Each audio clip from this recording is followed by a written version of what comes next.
నమస్తే welcome to Disha TV. Formula ఈ car race వ్యవహారంలో కీలక మలుపులు చోటు చేసుకుంటున్నాయి. ఒకవైపు ఏసీబీ ఈ అంశంలో విచారణ చేస్తుంటే ఉన్నపలంగా ఈడీ ఎంటర్ అయింది. ఈడీ ఒక రకంగా చెప్పాలంటే ఈ కార్ రేస్ వ్యవహారంలో దూకుడు పెంచిందని అర్థమైపోతుంది. ఇప్పటివరకు కేటీఆర్ అరెస్టు అవుతాడా లేదా అనే ఒక చర్చ ఉంటే ఇప్పుడు కొత్తగా కేటీఆర్ను ఏ సంస్థ అరెస్ట్ చేస్తుందనేది ఒక చర్చ నడుస్తుంది. ఎందుకంటే ఇటు రాష్ట్ర పరిధిలో ఏసీబీ, కేంద్ర పరిధిలో ఈడీ ఒకేసారి దర్యాప్తు చేస్తున్నాయి. ఒక రకంగా చెప్పాలంటే ముందు ప్రారంభించిన ఏసీబీ ఆగిపోయి ఈడీ ఎంటర్ అయ్యి ఈడీ తన చేతిలోకి తీసుకుంది ఈ కేసును.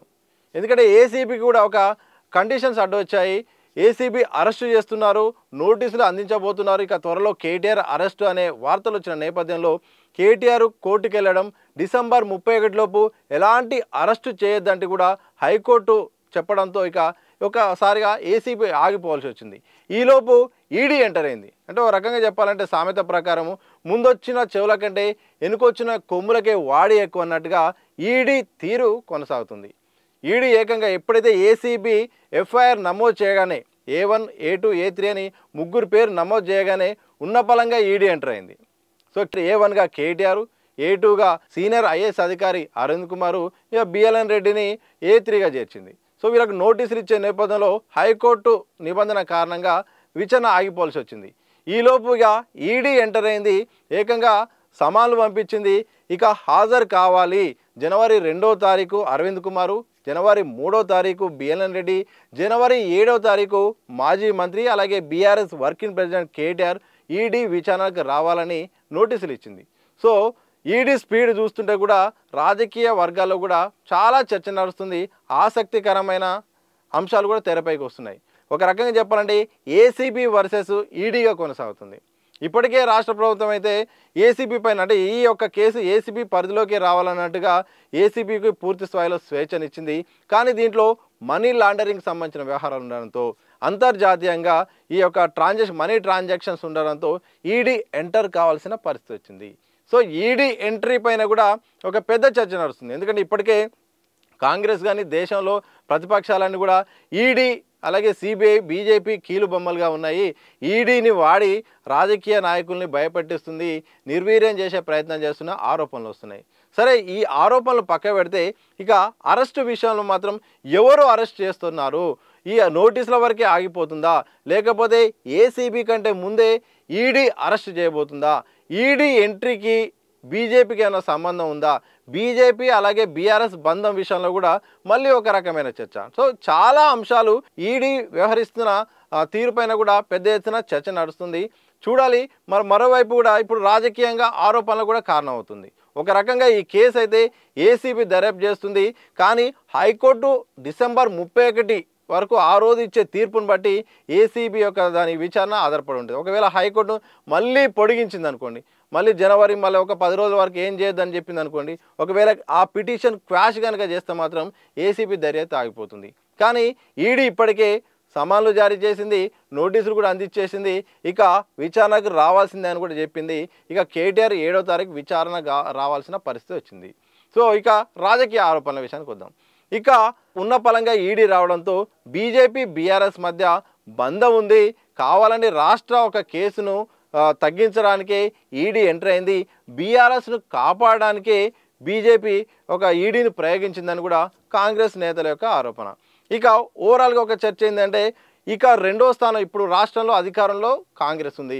ఇప్పుడు ప్రతిపక్షంలో బీఆర్ఎస్, బీజేపీ ప్రధానంగా ఉంది. అయితే బీఆర్ఎస్ను దెబ్బతీయడానికే ఈ యొక్క కేసును ఇన్వాల్వ్ అయ్యి దాని స్థానంలో ఒక బీజేపీ బలం పుంజుకోవడానికి, బీఆర్ఎస్ను తన చేతిలో పెట్టుకోవడానికి, అలాగే పార్టీని అణగదొక్కడానికి బీజేపీ ప్రయత్నాలు చేస్తుందనేది మరొక రకమైన చర్చ.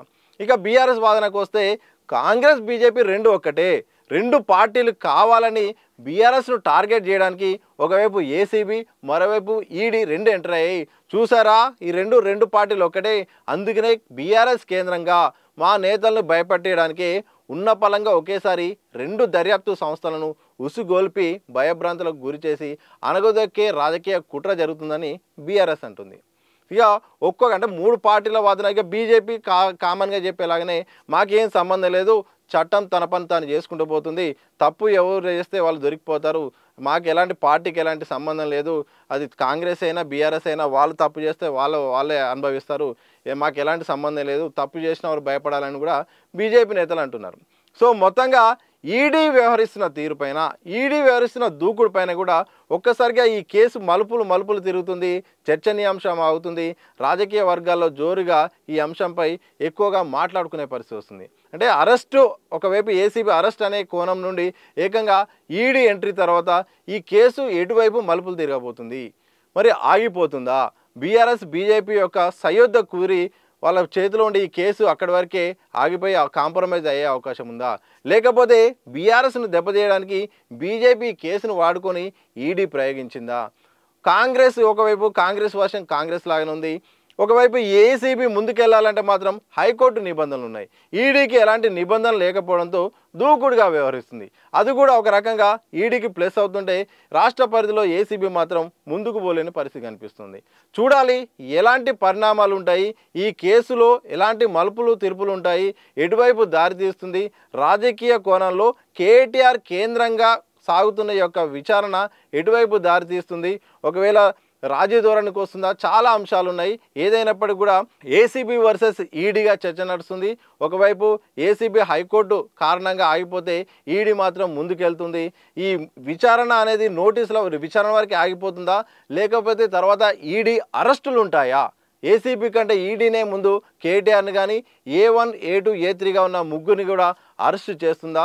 ఒకవేళ అరవింద్ కుమార్ అప్రూవల్గా మారితే ఎలా ఉండబోతుంది?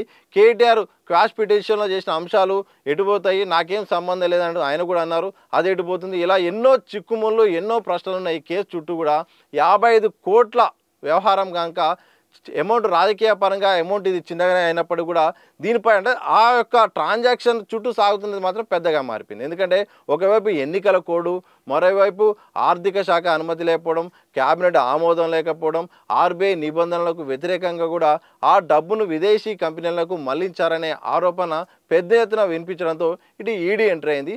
చూడాలి ఎటువైపు దారితీస్తుంది ఈ కేసు. కేటీఆర్ అరెస్టు ఏసీబీ చేయబోతుందా, లేకపోతే ఈడీ చేయబోతుందా? కొంతకాలం విచారణ జరిగి కేటీఆర్ సైడ్ అయిపోతారా? కేటీఆర్ కేంద్రంగా సాగుతుంది, మరి అధికారుల పైన ఆగిపోతుందా, లేకపోతే కేటీఆర్ దీన్ని ఎలా ఎదుర్కొంటాడో ఎన్నో ప్రశ్నలు ఉన్నాయి.